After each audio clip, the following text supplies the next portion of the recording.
یک تو برنهیشی من دارم حالا 6 میاد برام. 6 در خودش 6 اومد من که گفتم میباد وای سالا میرسم 1 2 3 وای اومدم 14 حالا این ماره تو رو نیش میزنه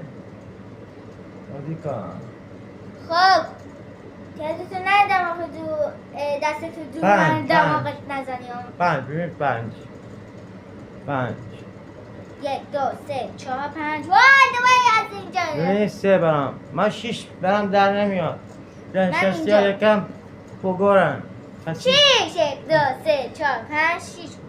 6 رسید داره میرسید من هنوزم اینجا آهای مار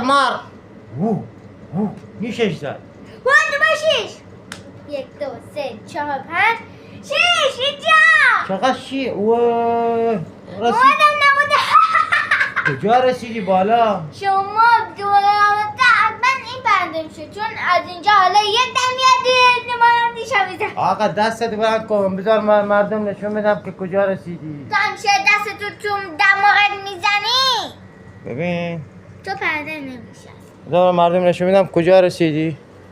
ببین من 97 رسیدم نگاه 97 بازی کن حالا یک در برم در این ماه نیشم میزنه عجب مارو پله ای خب واقعا هیچی نگاه کنیم بذار بریم بازی امون تو ادامه بدیم تو گیم بعدی خب من برای شما یه منچ حالا یالا میسازیم بازی رو بده خب من در من 6 افتاد باید جایزت نه 4 جایزه نمیشه باید 3 در گرفت که من پرنده بشم شما 3 برنده شدم 1 2 3 برنده شدم برنده شد من حتی یه شیشم برام نیفتاد حتی وارد بازی هم نشدم خب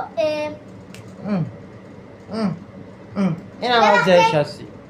یه وقت دیگه گشتم این هم خدافظ بر شما این هم پیروزیه قشنگمون شما ها شما پیروز شدید یه تبریک بگو به مردم اولین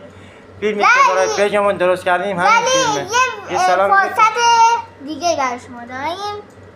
فرصت دیگه ببخشید دیگه داریم یاد میگیریم چطور صحبت کنیم لایک یادتون فرصت- نره لایک دلار میگم یه فرصت خوبی براتون داشتیم